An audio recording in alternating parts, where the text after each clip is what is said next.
Any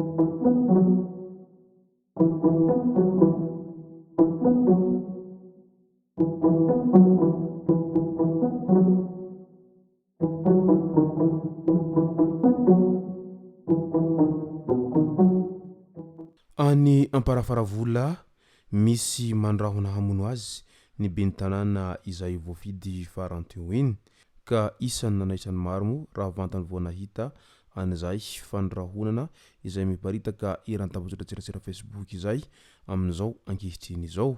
Ka ny pisopitsony mahakasika an'izay no fakafakaina amintsika atao anatin'ity vidéo ity ka manasa antsika rehetra anaraka an'ity vidéo ity hatramin'ny farany.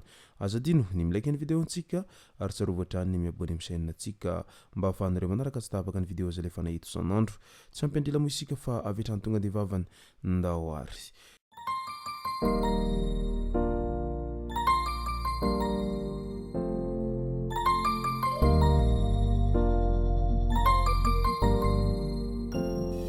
Ny tonga tsy miarahaba hono ny namantesitra ka dia faly miarahaba isika rehetra mpanaraka tsy tapaka an'ity chaîne ity ny tenako amin'ity androandroany ity. Arakin'izay efa natsipiko zay dia ny mahakasika ny raha fandrahonana ho faty any ben'ny tanàna any amparafaravolo no tena iompanantsika atao anatin'ity vidéo ity. Fa milohan'izay dia andao aloha ho resahantsika ireto tsara ho fantatra manaraka ireto.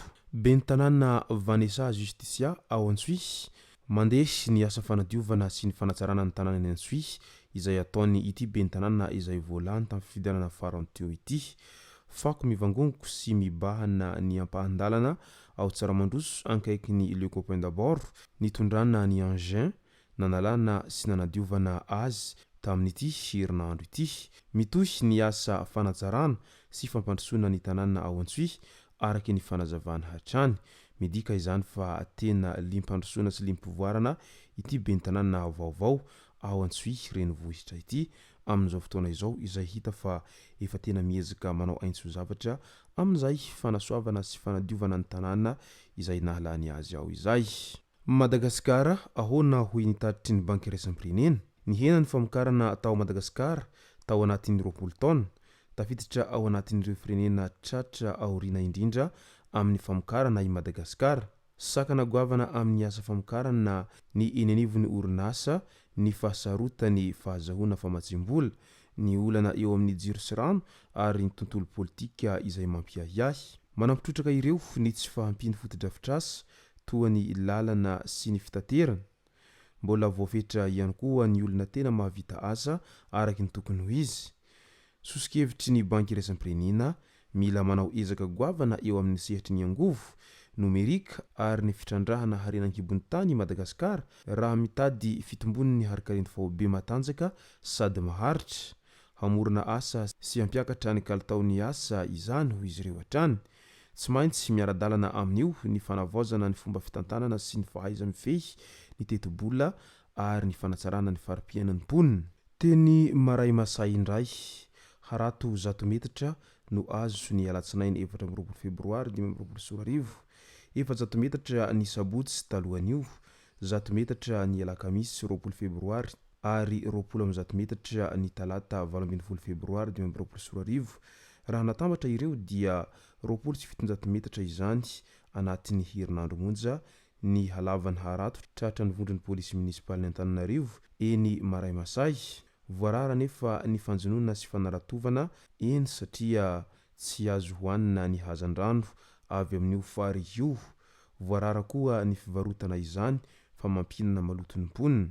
Tsy haintsony hoe efa nihinana na tsia ireo mponina ao Antananarivo renivohitra ao manoloana an'izao fahatratrarana harato teny Maray Masay izao satria mantsy matoa misy harato tratra marobe tahaka an'izao dia midika izay fa tsy vao androany ireo olona izay mpanarato no naka trondro teny ary mety hivarotra no tena antony nanjonon'izy ireo teny amin'izay Maray Masay izay.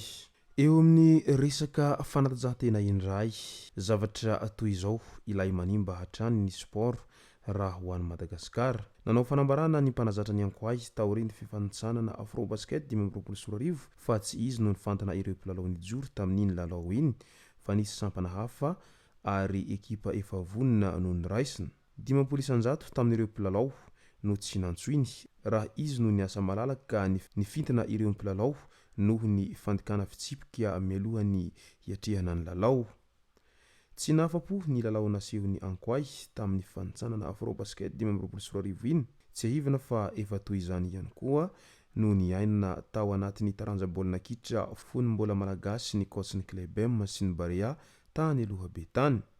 Ny fédération nanombobaiko izay mpilalao tsy maintsy milalao sy miakatra ny kianja. Efa hita ara izay lesoka izay dia raha tiana ny hampiroborobo ny resaka fanatanjahantena malagasy dia tokony omena safidy malalaka ireo mpanazatra hisafidy sy hifantana anireo mpilalao izay hitany fa mendrika sy tokony handrafitra ny ekipam-pirenena mba ahazoana vokatra tsara lavitra mihoatra ny efa azo hatramin'izay.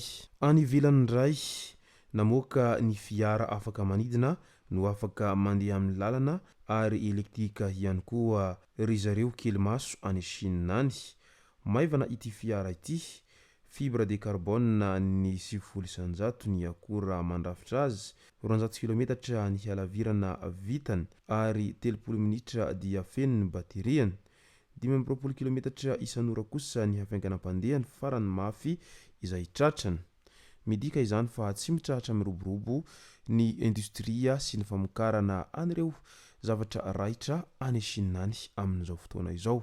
Andao amin'izay ho resahantsika ny vaovao izay nalaza be any am-parafaravolany amin'izao ankehitriny izao ny mahakasika ny fandrahonana hamono any Bentanana izay voalany any amin'ny commune any am-parafaravolany amin'izao ankehitriny izao. Feno peta-drindrina mirakitra sora-baventy miloko mena izay miaro fandrahonana ho faty any Bentanana am-parafaravola tao am-parafaravola tamin'iny androny 24 febroary maraina iny.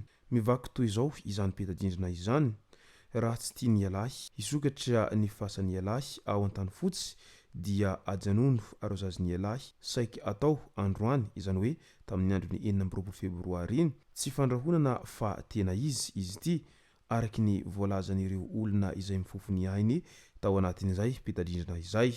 Raha ny fanazavana Andriamatoa Bentanana am-parafaravola dia tsy misy arozazy no kasaina hatao mihitsy tamin'io andro io fa taratasy mifono fanakorontanana io apetraka manerana ny tanàna io. Efa mandeha ny fikarohana mahakasika ity tranga ity any an-toeranany amin'izao fotoana izao ary isan'ny mampiahiahy moa ity trangana fanaovana peta-drindrina eran-tanàna ity amin'izay fandrahonana Bentanana izay ka isan'ny mpametra-panontaniana maro ihany amin'ilay hoe inona tokoa ny zavatra tena misy marina amin'izao ankehitriny izao, satria mantsy tato ato zay dia toa raharahany Bentanana foana no hita mameno ny tampozotra-tserasera sy mameno ny vaovao rehetra manerana ny nosy amin'izao ankehitriny izao.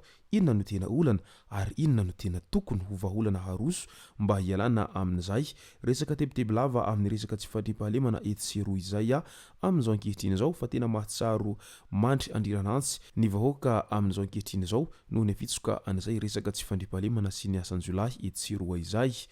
Izay sy zay ny masaka azo naroso tao anatin'ity video ity tompoko lasy tompoko vavy misaotratsika rehetra nanaraka an'ity video ity hatramin'ny farany. Azadino ny milaiky ny video antsika ary tsarovatra trany ny miabone amin'ny chaîne antsika mba ahafahanareo manaraka tsy tapaka ny video izay lefa nahito isan'andro. Tompoko lasy tompoko vavy mankasitraka dia mirary soa.